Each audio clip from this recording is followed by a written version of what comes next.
So I bet you're wondering why a woman as refined and as elderly as myself would be in prison.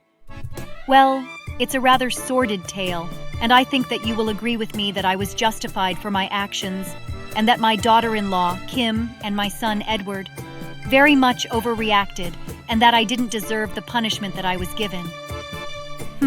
So let me start by saying that my wonderful and smart Edward married Kim 4 years ago. She was always incredibly guarded and opinionated right from the start. I would inform her that she wasn't dressing well enough all the time, as I only wanted her to look presentable and to help make my son's image improve. But no, she preferred to dress like a slob and would barely put on makeup even. I really had no idea what my son saw in her. I suppose she is pretty and smart, but he could have done so much better. I know for a fact that I could have found him a much better wife if he had allowed me to. I mean, Kim just took everything the wrong way. For example, I would try to get her to understand the importance of a clean house.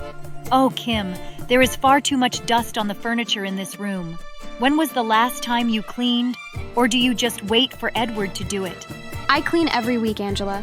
There is barely any dust anywhere. There's no need to get defensive, Kim. Besides, I can see that you are lying.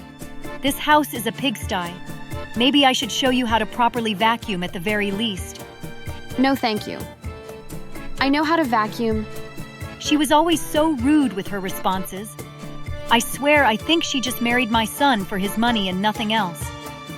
But then something wonderful happened. The two of them told me that they were expecting a child, and while I found Kim to be a terrible match for my son, I at least was happy that I would be a grandmother at last. I would just have to make sure that I had a positive influence on my grandchild more so than Kim. I was determined that she wouldn't teach the child her bad habits.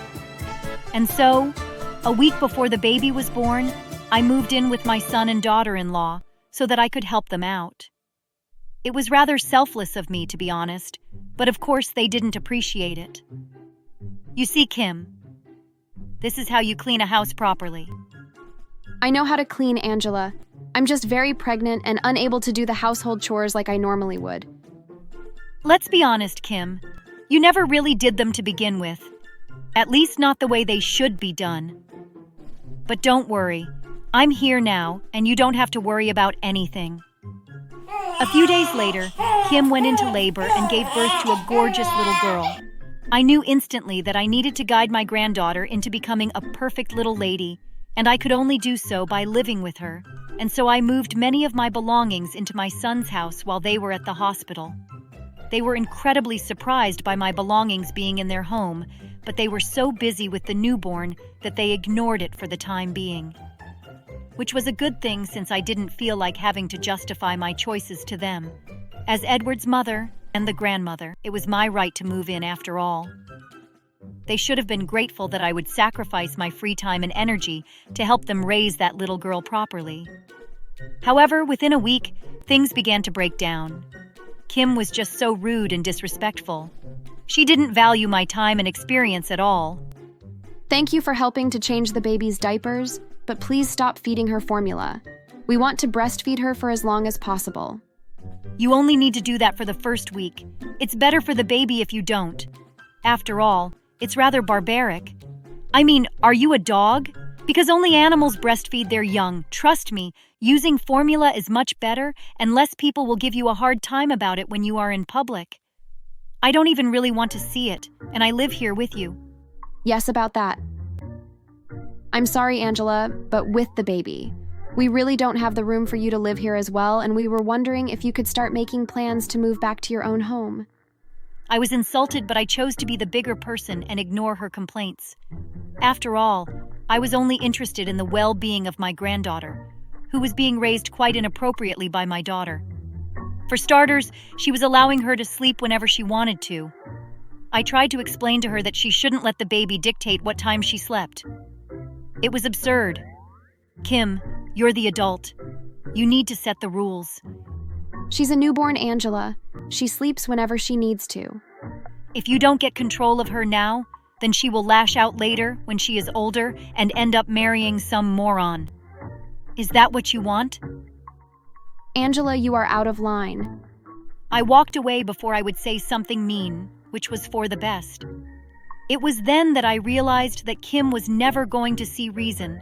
She was determined to do everything incorrectly, and the only way to get her to see reason would be to show her how much better doing things my way could be. However, while I lived with them, that was far too difficult to do. And so I made Kim a pot of tea and included some crushed-up sleeping pills into the pot. She drank up the tea greedily and passed out while she was unconscious. I took my grandchild with me and went home. I was determined to show my son and Kim that my way was far superior, and so I fed her the way that I knew she should be fed, and I made her sleep only the hours that she should. It was rather difficult forcing her to stay awake, as she had learned such bad behaviors already. For several hours, she cried non-stop. Then suddenly I heard a knock at the front door, and when I went to see who it was, I found 2 police officers. Both of them appeared quite annoyed, and they demanded that I hand over the baby to them at once. I knew that I couldn't, as then Kim wouldn't learn her lesson, and so I told the police a lie that I would go and fetch the baby and hand her over. When I was away from them, though, I instead grabbed the baby and jumped in my car and drove away. I wasn't sure where I was going, but I assumed that they would stop pursuing me after a bit of time. Boy, was I wrong. I had just left my driveway when the police gave chase.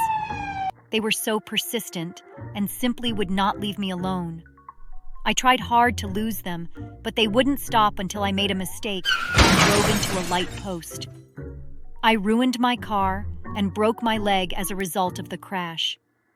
Thankfully, my granddaughter was unharmed, or else they would have a much worse lawsuit on their hands. As is, I planned to sue them for chasing me and causing me to ruin my luxury car. I tried to sue them for what they did, but no court would hear my case, and instead, I was charged with endangering my granddaughter, kidnapping, assault, and fleeing the scene of a crime. The judge was such an idiot, they wouldn't agree that I was acting in the best interests of my granddaughter, and even saw me drugging Kim as abhorrent. No one was listening to reason. Before the final day in court, my lawyer encouraged me to try to speak with my son and daughter-in-law to get them to drop the charges. I knew it was a waste of time, but I did as I was told. My lawyer has informed me that if you drop the charges, then I won't have to go to prison, since I did nothing wrong. Surely you wouldn't mind doing the bare minimum and dropping the charges? You can't be serious? Of course I am. If you two would have just listened to me and did as I said, none of this would have happened. My luxury car was destroyed as a result. How can you two be so selfish? Angela, we don't care about your stupid car. You almost killed our daughter and you drugged me, all because I wasn't raising my daughter the way you demanded us to. Did you ever stop to think that we knew best? Of course you don't. Neither of you know how to raise children like I do. I was only doing what was best. Neither would listen to me. Nope. Instead, they just swore at me and told me to go to hell, and that whatever sentence I was given would be too little. Such ungrateful brats. And then the judge sentenced me to 10 years in prison and put a restraining order on me, so that even when I eventually get out, that I won't be allowed to see my son, daughter-in-law, or granddaughter ever again. It's insane. And it's all Kim's fault, too. She turned my son against me and convinced the cops and judge to see my well-intentions as something nefarious. She is truly the worst daughter-in-law on this whole planet. Such an ungrateful monster.